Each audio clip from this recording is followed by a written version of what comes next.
Coming up on We Talk News this week, it's official. The Harris-Walz Democratic presidential ticket is the first in history to back legalizing cannabis. The industry reaction is thrilled, ecstatic, and historic. And on the other side of the aisle, Donald Trump counters using the M word during a decriminalization statement based on the 24 states who've already legalized. And the battle for adult use at the Florida ballot box reaches $100 million as TruLeaf and billionaires fuel a bidding war. But TruLeaf CEO Kim Rivers is pretty determined. And in the meantime, the USA set a monthly record for the 24 legal states in June with over $32 billion of cannabis sold. And it's finally opening day in Ohio for adult use. Lines and limits welcome adult use of cannabis in that state, and we'll hear from Tim Johnson, one of the state's former law enforcement leaders and a cannabis advocate who worked hard to see this day.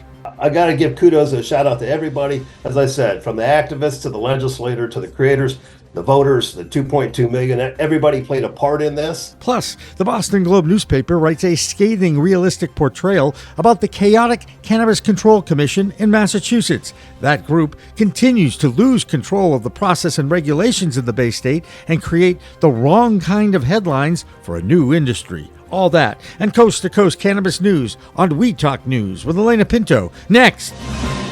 Music Studio. We are Pro-Cannabis Media.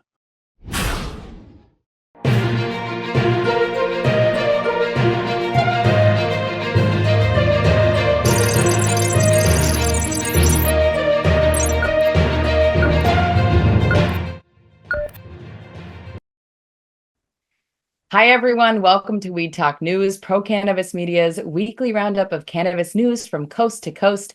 I'm Alaina Pinto. We have a ton of news stories this week, from opening day for adult use sales in Ohio to a new national sales record for the month of June to the state of Florida becoming a ballot battleground state for the cannabis referendum. We will start with politics because it's an election year, and whenever cannabis is on the ballot, voter turnout increases. This year, the plant medicine is right in the middle of the race, and now that the conventions are over, the two-party tickets are set.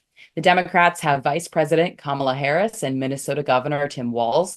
The Republicans have former President Donald Trump and Ohio's J.D. Vance.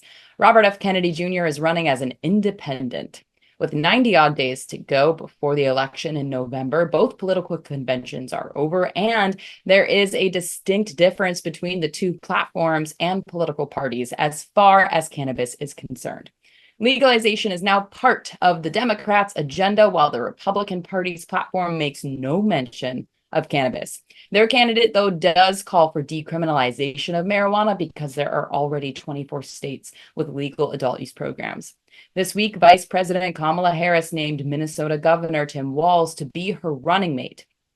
Walz's state is just now launching their adult use program, with regulations still being determined.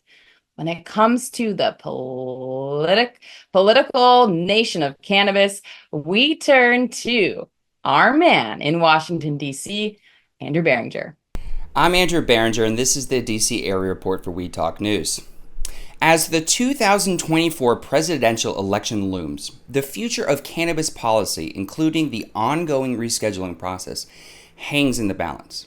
Former President Trump, the Republican nominee, has recently softened his stance on cannabis criminalization.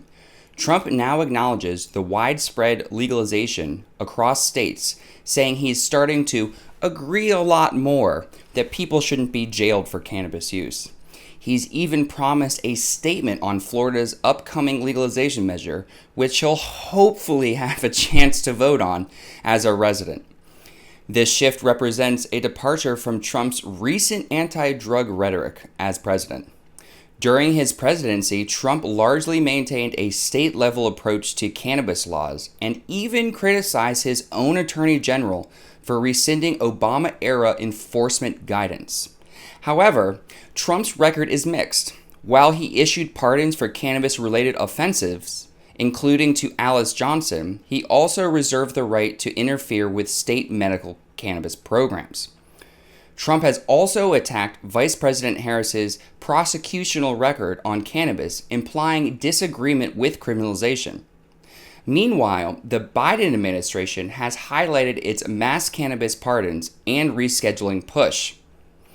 As this election approaches, it remains unclear how either administration would handle the rescheduling process, leaving the future of federal cannabis policy uncertain.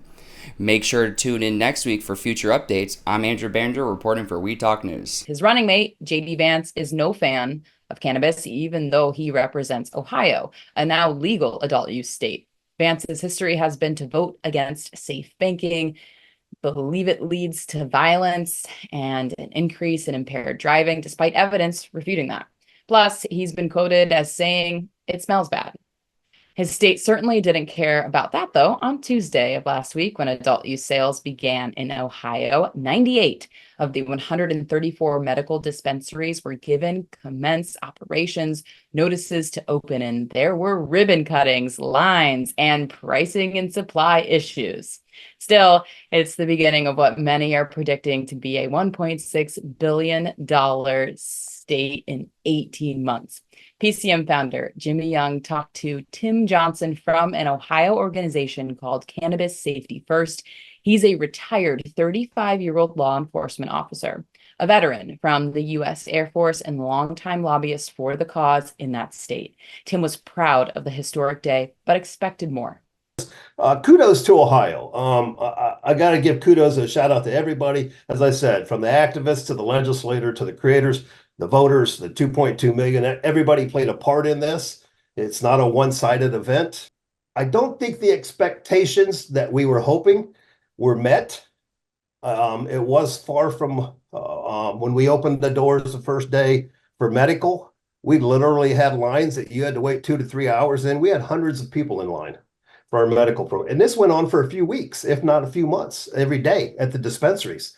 Now, granted, I understand that, there were only around 50 some dispensaries open then, versus yesterday, we had close to 100 dispensaries opened up. Mm-hmm. But we also have to understand that medical was limited to so many patients. Adult choice is an open market. I don't know what the future is going to be, but I must say that the hard work that people like you have put in is finally paying off, even though I think most in the industry want it to be more equally distributed. Is that an accurate statement? Yeah. I think we do want more of a equally distributed industry as a whole. The cannabis community does. And as I think I've told you before, the cannabis community is, the consumers, the patients, and the industry are the license holders. In Ohio, we seem to have a clash. And some of it's good, a lot of it's negative, because Ohio has a $4 to $5 billion illicit market.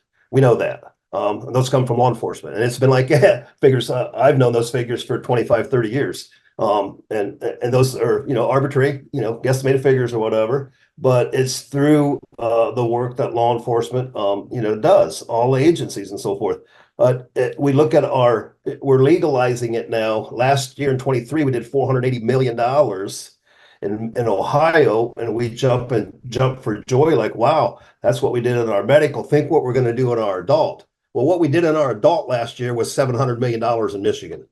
That's what we did. So if we put those two together, we're at $1.2 billion right there. We'll have that entire interview available on our website, procannabismedia.com, and YouTube channel. Harry Bernstein has more in our Ohio report, now sponsored by the measured microdosing product called Yellow Labs, now available in 40 dispensaries and growing in the Buckeye State. In Loveland, Ohio, Emily and Mark seek to deepen their bond through intimacy. They turn to Yellow Labs Rose Oil Massage Cream with delivery technology, promising enhanced pleasure and connection. The cream ignites increased sensitivity and arousal as they apply it, kindling a shared passion. Excited by its effects, they find joy in shared closeness and moments of unity.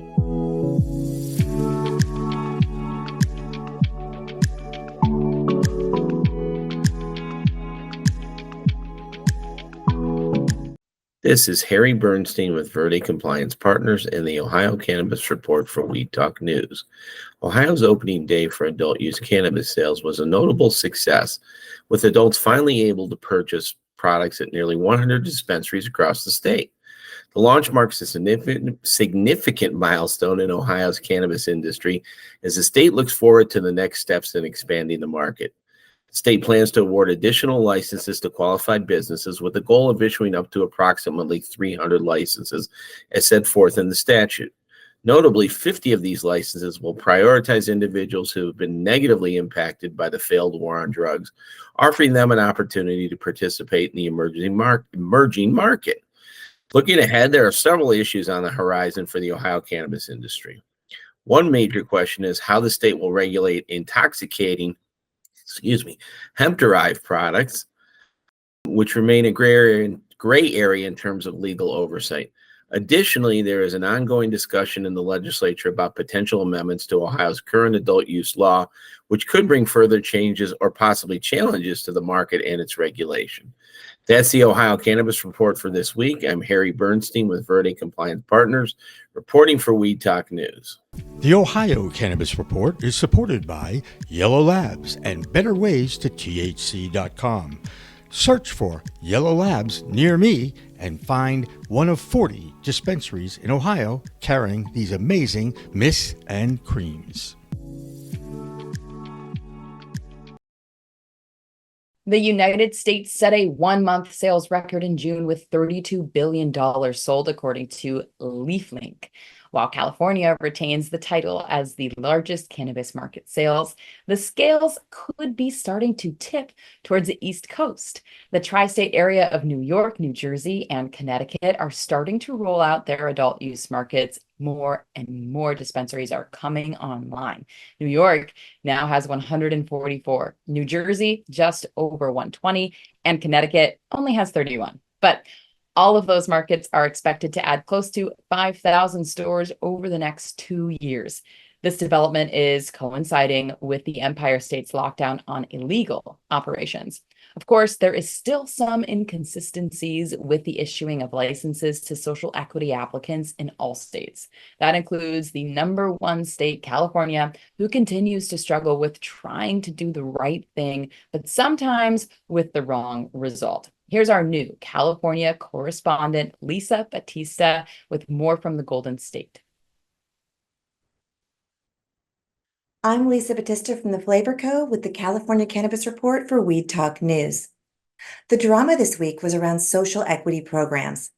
SF Gate reports that a Sonoma County man, who happens to be white, publicly attacked the cannabis licensing system of being racially biased, even though race is not among the 11 factors used to evaluate applicants. He raised such a stink that the county awarded him a $40,000 grant of his own.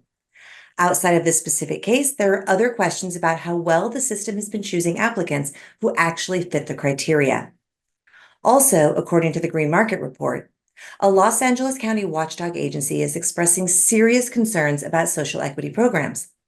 The agency highlights what they call systemic barriers for applicants, like years-long delays, high state and local business fees and taxes, and complex legal and regulatory issues. Both of these stories underscore ongoing concerns about cannabis licensing and social equity programs across the state. Despite good intentions, it seems harder than ever for anyone to own or operate a cannabis business. Now we move to illegal cannabis. From 420 Intel, we have a report that California authorities have seized over $120 million worth of illegal cannabis since January, destroying nearly 37 tons of unlicensed cannabis, including 122,000 illegal plants. These seizures aim to demonstrate the state's strong support for the legal market, cracking down on unregulated operations that undermine licensed businesses and pose environmental and safety risks. California Governor Gavin Newsom says he's focused on the billions of dollars legal cannabis brings to the state's economy, and he won't tolerate illegal operations. And finally, one fun thing. CBS News shares that Long Beach may soon allow cannabis consumption at public events, potentially sparked by Snoop Dogg's upcoming birthday celebration. The proposal, which reflects California's evolving legal landscape, could make Long Beach a pioneer in integrating cannabis into mainstream public activities. That's it for this week's California Cannabis Report. I'm Lisa Battista from the Flavor Co. reporting for Weed Talk News. I'm Joe Parsons with the Virginia Cannabis Connection, and this is the Virginia Cannabis Report on Weed Talk News.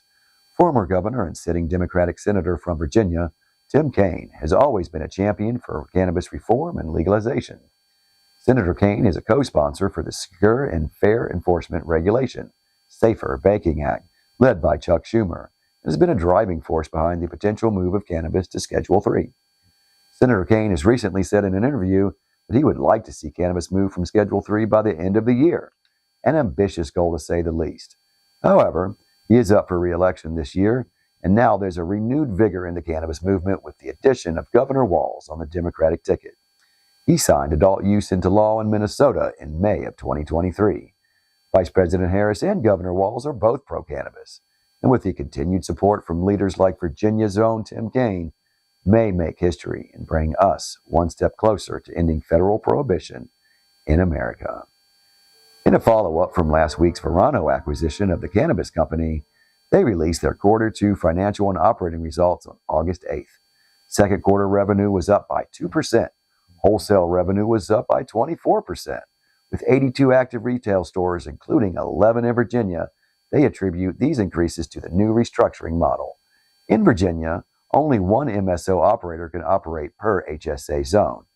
With the deal with Verano, the cannabis company can now safely settle into HSA 4. With the opening of their newest cannabis company store in Richmond, that's also in HSA 4. The pieces are starting to fall into place. The protections that were put in place here in Virginia were set up to prevent potential buyouts and a possible monopoly system. And so far, that's been pretty successful. But we can only hope that these same measures will stay in place when and if the adult use program finally launches in the Commonwealth. We can also continue to expect these numbers to grow as the cannabis company has plans to expand in the new adult use market in Ohio. Well, that's going to do it for this week's Virginia Cannabis Report. From the Virginia Cannabis Connection and We Talk News, I'm Joe Parsons. Until next time, stay lifted. Ready to take your craft to the next level? Imagine faster extractions, purer products, and more profits. Sounds good, right? At Pure 5 Extraction, we've revolutionized cannabis extraction with our game-changing technology. No solvents, no heat, just the cleanest, most natural process on the market. Whether you're a boutique grower or a large-scale operation, Pure 5 has the tools to elevate your business worldwide. Visit pure5extraction.com today. Pure 5 Extraction, because your plants deserve the best. We are Pro Cannabis Media.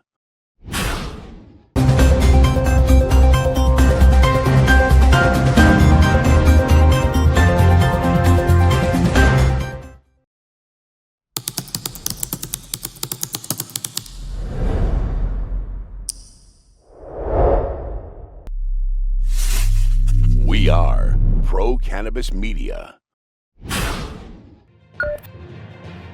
Welcome back to the B block or second section of Weed Talk News. I'm Alaina Pinto.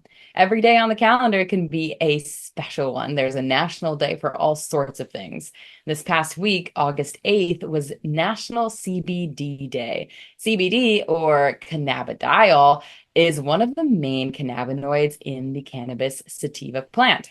It's the one that doesn't get you high by itself and actually serves as a braking mechanism of sorts for THC. It has been shown to be an anti-inflammatory component of the plant, but making claims like that is what the FDA is enforcing. According to the Farm Bill of 2018, hemp is defined as the cannabis sativa plant, not testing for more than 0.3% of THC. However, all sorts of issues have arisen where people have figured out a way to get high from hemp. That is the exact thing, though, that the Farm Bill of 2018 wanted to avoid. Now you have all those untested hemp-derived products flooding gas stations, smoke shops, and convenience stores. Some states are just banning the making of those cannabinoid-derived products with Delta-8. Kerry Hinkle is the spokesperson for the US Hemp Council. He recognizes that humans circumvented the intent of that law, and he and his industry continue to welcome regulation guidelines from the FDA, DEA, or even the USAG. This week was National CBD Day. How did that come up, and what does that mean? Yeah. Hey, Jimmy. It's good to be here. It feels like everything gets a national holiday. I think tomorrow's probably National Squirrel Day or National Handshake Day or who knows what. So, but our industry gets one, and apparently it's on August 8th. So It's National CBD Day. So, we decided to take this opportunity as a apparently nationally recognized holiday and turn it into an advocacy and PR campaign around some of the attacks that have been happening on hemp and CBD products around the country. So our membership is based of 70, 80, 90 companies in the industry. A lot of them are the leading and top brands. Some of them are cannabis as well, like Cureleaf or Kronos Group. And we decided to leverage our existing brands and other trade associations, and are encouraging folks to post on their social media, sharing their own personal stories with hemp. If they're a farmer, how they got into it, benefits from a consumer might see from the products, and urging folks to use the hashtag SaveCBD and contact their members of Congress and either the federal or state legislatures to oppose bans on products and instead urge for regulation and not prohibition. So again, it's just taking this nationally recognized holiday and turning it into, trying to put a spin on it and put a friendly face in the industry. Because everyone on both sides of this issue wants federal regulation, descheduling, maybe even create their own little schedule for the cannabis sativa plant, their own regulatory body. Is that a solution to this to make everybody happy? Yeah. It's been interesting as an industry. We've been going to Congress for 6 years now since the passage of the 2018 Farm Bill. There's been several bills, HR 841 in the last Congress, HR 1629 in this Congress, that would regulate CBD as a dietary supplement. It's interesting that you mentioned Missouri, because there were several bills in the last legislative session that would have implemented common sense regulations on products like Delta 8. Make them with good manufacturing standards, don't appeal to kids, don't put them in Doritos or Skittles bags, but ultimately they'd be available to be sold at retail. Republicans had voted against those regulatory bills, and so they did it in a way that now has the governor giving them the opportunity to say these products aren't being regulated. So, on one hand, we are asking for the regulation. We have put forth bills in both Congress and in different state legislatures that would implement regulations. And then when they get vetoed down or not passed, now you have skeptics saying, well, look at these products that aren't regulated. It's like, well, give us the answer and we'll follow the rules. One of the largest multi-state operators in the US and around the world is Cureleaf. This past week, their acting CEO, Matt Darin, resigned, and acting chair Boris Johnson is taking over. Darin had been on the job for just 2 years, but Johnson is one of the co-founders of the cannabis giant that at one point had 5,000 employees and with 147 dispensaries in 17 states. Their market cap is $2.4 billion. And when it comes to the markets, we turn to our man, Doug Miller, who is high on Wall Street. I'm Doug Miller from High on Wall Street with this week's Cannabis Stock Report for Weed Talk News. Boris Jordan, a longtime leading figure for Cureleaf Holdings and the MSO's executive chair, is now becoming the CEO. The current CEO, Matt Darin, he announced he is retiring, but will remain a special advisor to the company for the rest of the year.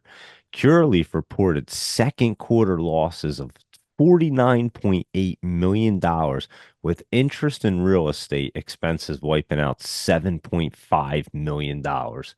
Let's see how the stock chart looks. It's trading around $3.26, and it dipped after this news. It appears to be pulling back more, so watch for the bottom, and then it will curl up. Remember, patience is the key, so trade smart. That's this week's Cannabis Stock Report. Reporting for Weed Talk News, I'm Doug Miller. This is your Canadian correspondent, Debi Facey, with the Canadian Strain of the Week. So what we have in Canada this week are two pretty informal stories. One going to be a little bit more than the other. But what we have, which is great news when it comes to training and additional education that's going to be provided now to consumers and dip attenders, which is the Cannabis Training Canada Inc.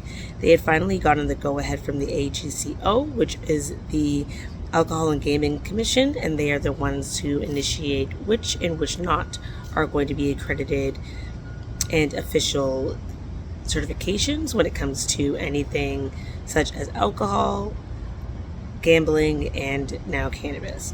So with this, it's going to be great because it's going to be showing a little bit more of the compliances, the standardization, a little bit more of product knowledge, as well as in-depth understanding of the properties of the cannabis plant as well.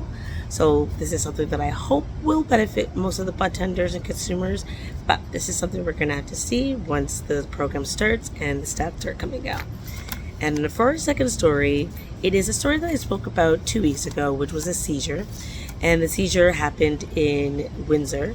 This is an ongoing now investigation due to the fact that they had another pull, which was in the beginning of August, and it had calculated up to 81.6 ounces that was seized, and up to 304 ounces plus the 81.6 ounces seized. So overall, that's a lot of cannabis being seized illegally, especially due to the fact that we are trying to be legal and, making sure that we aren't necessarily breaking the laws. But as for our Canadian strain, that's all I have to strain you about. This is Debi Facey with the Canadian Strain of the Week. Peace. When it comes to new states in the cannabis market, Missouri has carved out a nice chunk of the flower pie. Through July of this year, Missouri has sold just over $123 million of cannabis. That represents just a 1% increase year over year, but that's still in the top 5 of legal adult use states. This past week, the Missouri Division of Cannabis Regulation recalled over 2,600 products that somehow got on the shelves without getting tested. We will post the website of the Missouri Department of that has the products listed there. The brand is 2020. Delaware may be one small state, but it's about to become a big adult use state. This month, state officials will be accepting licenses for adult use dispensaries, grows, manufacturing, and testing facilities. This is about a month earlier than expected. The state is expected to award a total of 125 licenses, including 30 retail shops, 60 growers, 30 manufacturers, and 5 testing labs. Meanwhile, in Arizona, the pursuit to do the right thing for social equity applicants continues to present problems. Here's Karen Black with the Arizona Cannabis Report. I'm Karen Black from Greenfinger Consulting with the Arizona Cannabis Report for Weed Talk News. Some cannabis and cancer news. Arizona cannabis brand Timeless Vapes announced it raised over $46,000 for Head for the Cure Foundation, a nonprofit dedicated to fighting brain cancer. While it was shy of their $50,000 goal, they more than tripled last year's $13,000 total. The Shred for the Cure campaign, which took place in May, is a collaboration between Timeless and skateboarding star DJ Stewart, who has used cannabis for his brain tumor. DJ is a big advocate for the plant medicine and its potential to treat brain cancer. 2 new products are making their debuts in Arizona. Heady Edibles OGP Cannabis Gummies are now available at the Cannabist in Tempe and SWC in Prescott. For all you Jeter fans, their new solventless Cannon pre-rolls will be available in the Grand Canyon State on August 16th. Dubbed the creme de la creme of the Cannon line, the new joints combine hand-selected premium flower with rosin and feature an iridescent ceramic tip for increased airflow. Moving to the medical market, Arizona's medical cannabis sales continued to decline.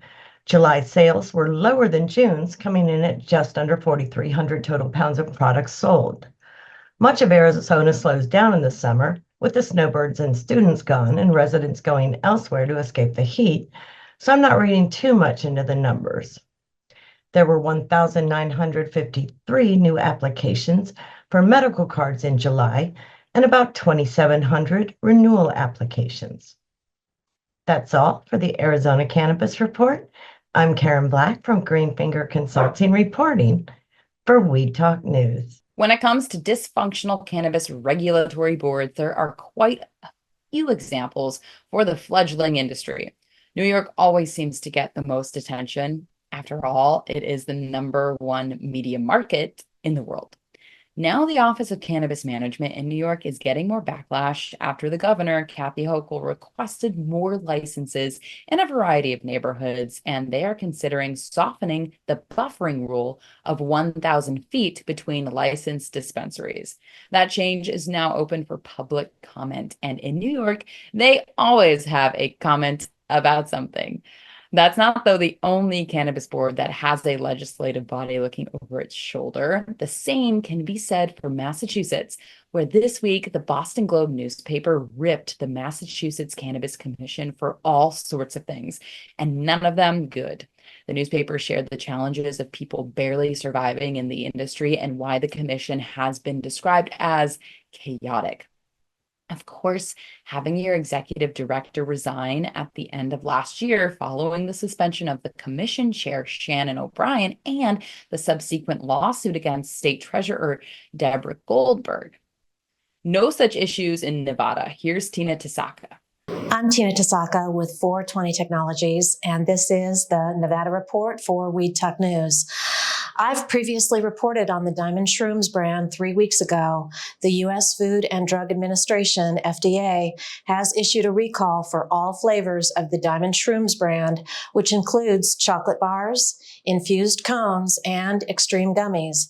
The Nevada Cannabis Compliance Board has reported that 39 people have fallen ill after consuming these products, with 23 requiring hospitalization. As of August 6th, this nationwide outbreak now is topping over 113 patients in 28 states, and sadly, 2 have died. The FDA has posted a list of hundreds of stores and online outlets selling the products. The company has recalled all Diamond Shrooms edibles, but the FDA has found that the products are still available in some stores and online outlets. Patients have reported a variety of symptoms, including respiratory failure, seizures, depression, loss of consciousness, confusion, sleepiness, agitation, abnormal heart rates, hypertension, and nausea. Metric has sent out notifications to all cannabis operators in Nevada regarding upcoming live webinar workshop training between August 13th through the 18th. This can be in person or virtual. The bulletin is intended to notify all industry users in accordance with instructions from the CCB. Green Life Productions formerly produced ice water separated products, but after the Cannabis Compliance Board, CCB, took over, it was removed from regulation. Since then, Green Life has been seeking a Nye County production license and recently secured one through an overbid process. The plan is to reintroduce their solventless line by fall, offering organic, high-quality flower and cannabis products. Green Life Production is the only company in Nevada with triple organic certifications: Clean Green, Kind Certified, and Dragonfly Earth Medicine Pure. What's really cool is not only do they only grow cannabis, they grow organic produce under Green Life Produce and operate a farm store in Pahrump, Nevada. I know where that is. Licensed by the Department of Health and Agriculture. They've also partnered with B-Bar H Premium Meats to offer grass-fed, grass-finished beef and organic eggs. That's it for the 702. I'm Tina Tasaka with 420 Technologies and Weed Talk News. That'll do it for the B block, but don't go away, since the C block has more coast-to-coast cannabis coverage, including the latest from the Sunshine State of Florida. We are Pro Cannabis Media.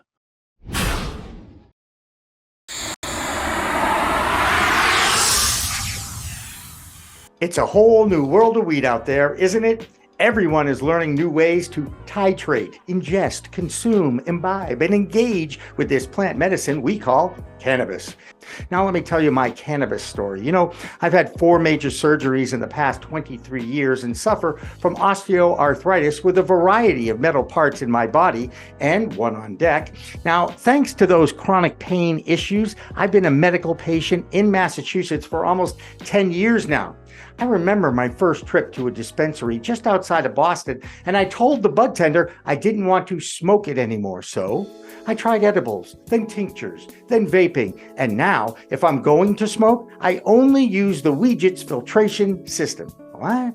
The Weedgets.com, Weedgets, that's weed, W-E-E-D, G-E-T-S.com, is where you'll find the planet's coolest product, that cools the smoke from everyone's favorite flower. The guy that started this was a pretty good medical device manufacturer, and he created this maze pipe that cools the smoking process from 1300 degrees Fahrenheit upon inflammation down to just 90 degrees when it reaches your mouth. That's right, 1300 down to 90. That's why this maze pipe is amazing.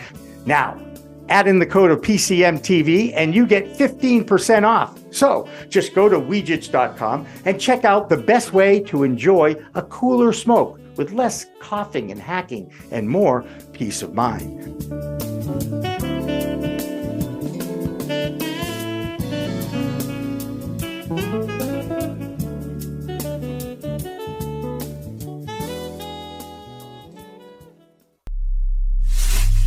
We are Pro Cannabis Media. Welcome back to the C section, or last section, of this Weed Talk News show. I'm Alaina Pinto. The state of Florida is a political battleground state, and now, with an adult use of cannabis question on the ballot, both sides are starting to pour millions of dollars into the media to try and convince their citizens one way or another. It's Trulieve and Smart and Safe Florida against their governor, Ron DeSantis, and now billionaire Ken Griffin, who is throwing some pocket change of $12 million into the fight. Our new Florida reporter is Jeff Aker, and he's a horticultural consultant in the Sunshine State. Here's Jeff. I'm Jeff Aker from Horticulture Consulting in Florida with this week's Florida Cannabis Report for Weed Talk News. With Amendment 3 coming in the fall, we've had a couple millionaires jump on to oppose and support the passage of 3. Ken Griffin from Miami has pledged to donate $20 million to oppose it. Ken says that it will cause a monopoly for dispensaries and permit pot use in public places and a lot of crime. With 24 medical marijuana suppliers in Florida, the bill is going to spread the adult use through those 24, so I don't feel it's going to make a monopoly on anyone, just make them more successful, especially if we get the rescheduling, which will allow them to be a more profitable business, being able to deduct costs. He also says it'll cause more crime. Right now we have a problem with crime. It's called black market. The poll numbers are looking good in Florida with what we need to pass the bill. We're looking at like 65 or 63% versus 38% with 3 or 4% undeclared. So it's looking good. Trulieve has put over $60 million into the passing of it. And if you stop by your local Trulieve store, they're giving away yes on number 3 bumper stickers, t-shirts, pre-rolls. So stop by your local Trulieve store and stock up on that, and let's get the word out.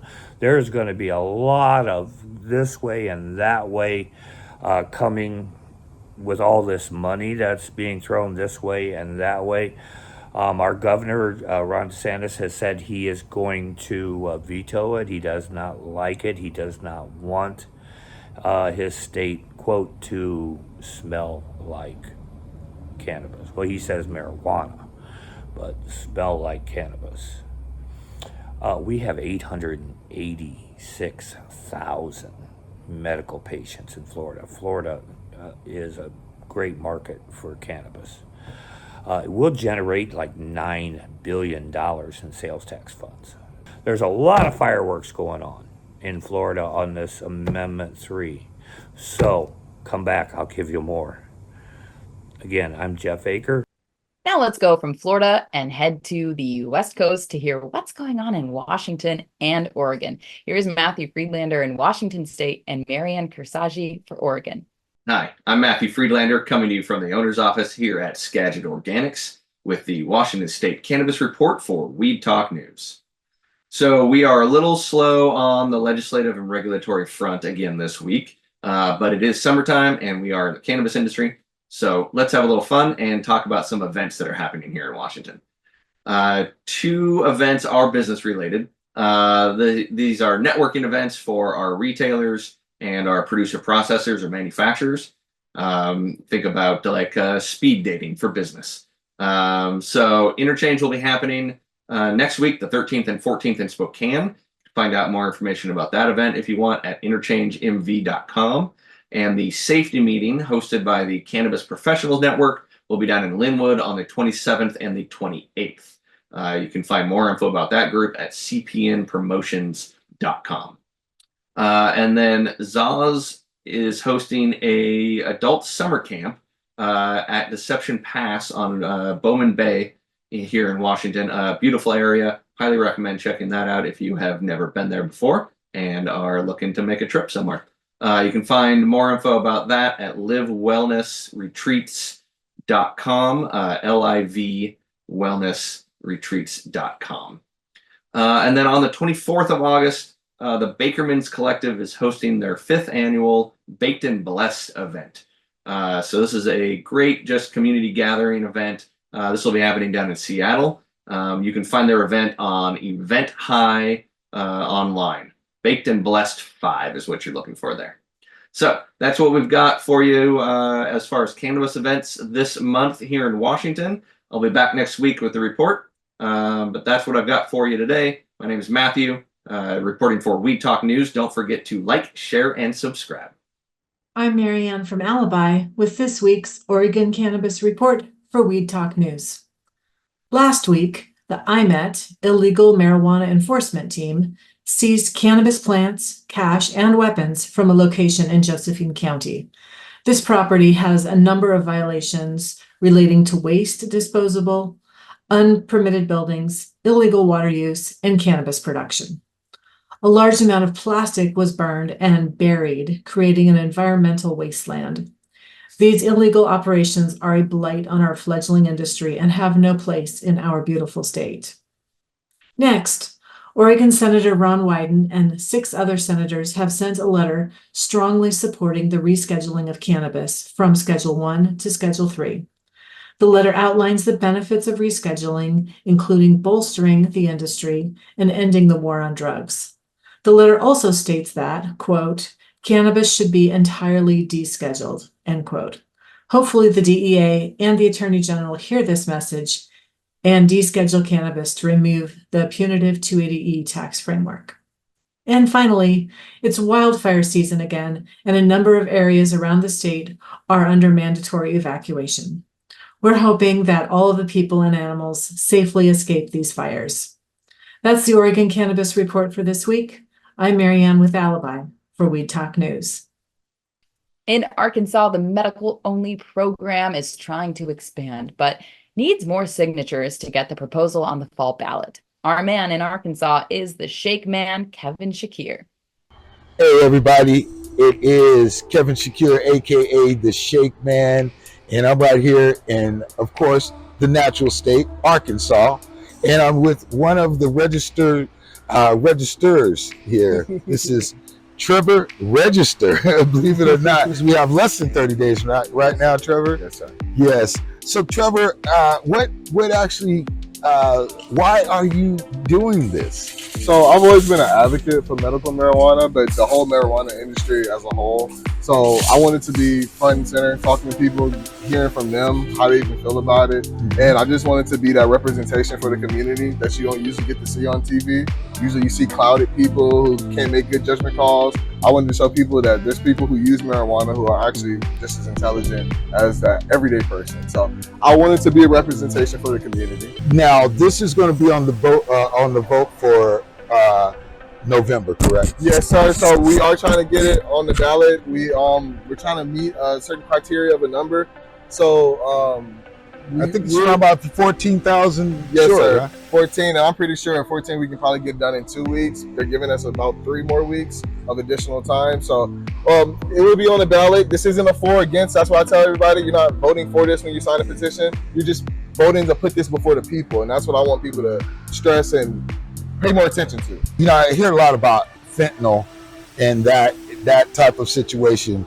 Do you feel that would kind of mitigate that a little bit? Yes, sir. And from all the research that I've done personally, I've seen where anywhere where there's a whether it be fentanyl or just an opioid crisis, marijuana, the whole industry, that has helped tremendously get people away. I've talked to at least 5 to 7 people who've already told me how they haven't gotten off of 1 pill, 2 pills, but 15 pills at most. Sometimes they're taking that within a month. So I'm telling anyone who will listen that it's not a cure, but it is altering. So it does keep you away from those stronger drugs. That's another reason why I'm out here. I have family members who really struggle with prescription drugs. So I wanted to show them a different way, and I know that this would be a more likely way. Yes. Would you like to allude on any final words right now? Just get out and vote, state of Arkansas. This, I know a lot of you guys don't want to sign this petition, but this is just the first step toward recreational. A lot of people need to understand that. That's what I'm trying to do. That's why I'm out here. They want to slow walk the process in the state of Arkansas. I'm willing to slow walk with them. So, hey, let's slow walk. I need you guys to support. Need your support. Sign the petition, please. That's right. Remember, vote, vote, vote. You sign the petition, and then we're going to vote in November to put that into place. You're going to see Trevor. Wherever you see Trevor, sign that petition if you haven't signed it before, because, again, the reason why we are going through this process is we had 77,000 votes that were counted. We're short. The count is 90,704, and we just didn't meet that. So, again, Arkansas, vote, vote, vote. Again, this is Kevin Shakir, the Shake Man for We Talk News. And finally tonight, I got nothing. Summer is winding down, the presidential election is heating up, and cannabis is right in the middle of it all. We'll leave you this week with an excerpt from Cannabis Legalization News with Thomas Howard and Miggy 420. I'm Alaina Pinto. Remember, it's a whole new world of weed out there. Use it responsibly, and I'll see you next week. We have a big one today. Trump has come out and said that people should not be criminalized over marijuana as more states legalize. And does that mean that it is no longer a single issue voting election? We're going to dive into the things that Trump has said about cannabis and all of our other news stories for the week. What he said makes me think it doesn't matter. Like, you don't have to be a single issue voter this time around. So, like, Biden, I think it's going to get rescheduled. Well, and so, like, he's not sitting there saying we got to stop this. He's sitting there saying, like, why are we doing it? Look. And so, like, Congress doesn't want to do their job. Yeah, exactly. They want to be on CNN. And so if you are in Congress and want to be on CNN, I hate you, and you should do your job, because you're making 174 large a year, and you have a staff that's worth millions of dollars, and you have no revenue expectations. You dumb mother. And so then you get amazing healthcare, and all of that. And the only thing you have to do is say, like, yeah, Schedule 3 would be good, because we don't know what we're doing, and we want you, the guys in the administration, to do our job for us and write us a law that we could then codify. Cool. Codify would be nice. I mean, if it can actually last, right? Like, this is... No, they can't write their own laws. They can't write their own laws. And so they're having the Justice Department write the law right now as pursuant to the rulemaking process. I mean, it's like, when you go to law school and, like, you're generations deep and being an Eagle Scout and all this other stuff, I'm like, people just expect it from you. And then you, like, look at America and you see, like, what the f-? And so why don't they do their jobs? Because the only thing they have to do is win the primary, and they're guaranteed a job. Schedule 3 is not trash. No, it's not. If you think that guy's dispensary, I'll go there. We should do a show. That'd be dope. But the thing is, like, neither or is going to do the legalization part, right? Either Harris or No, they but want the administration to write the bill. yeah, Because they don't want, and so if it becomes law because of Schedule 3, and that's the only thing, he's not allowed to regulate it. He's not allowed to like drop it, the schedule. And so if it has to become Schedule 3 through this rulemaking process, Congress has freeloaded, like amazing jazz song, Freddie the Freeloader, Miles Davis, right? Like, 1959 and all that. But they've freeloaded the entire job they were elected to do onto the Department of Justice's administrative head and the Office of Legal Counsel. Great work there, Congress. Hey, you know what you should do? Take the rest of the summer off. We are Pro Cannabis Media.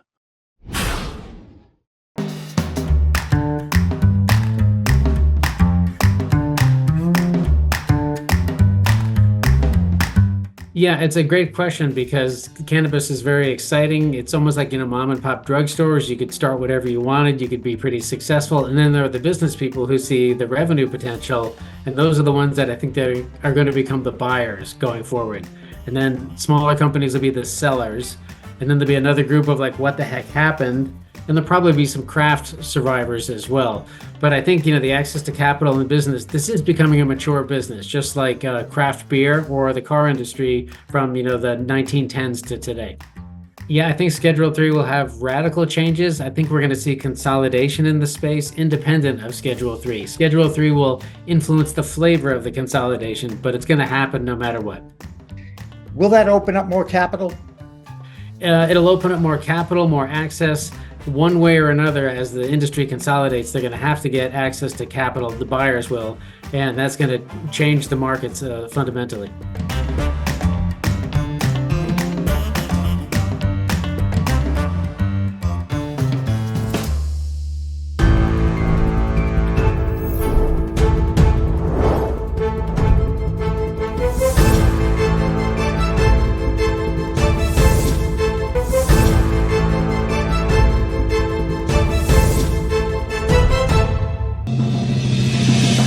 Coming up on We Talk News this week, WNBA superstar and Olympic champion Brittany Griner gets busted at a Russian airport for carrying hash oil.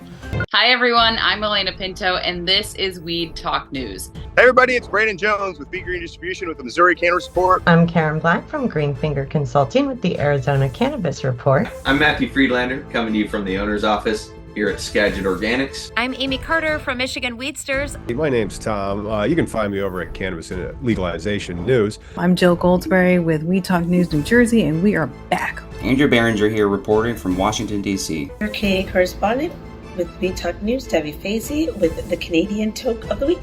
I'm Doug Miller from High on Wall Street with this week's Cannabis Stock Report for Weed Talk News.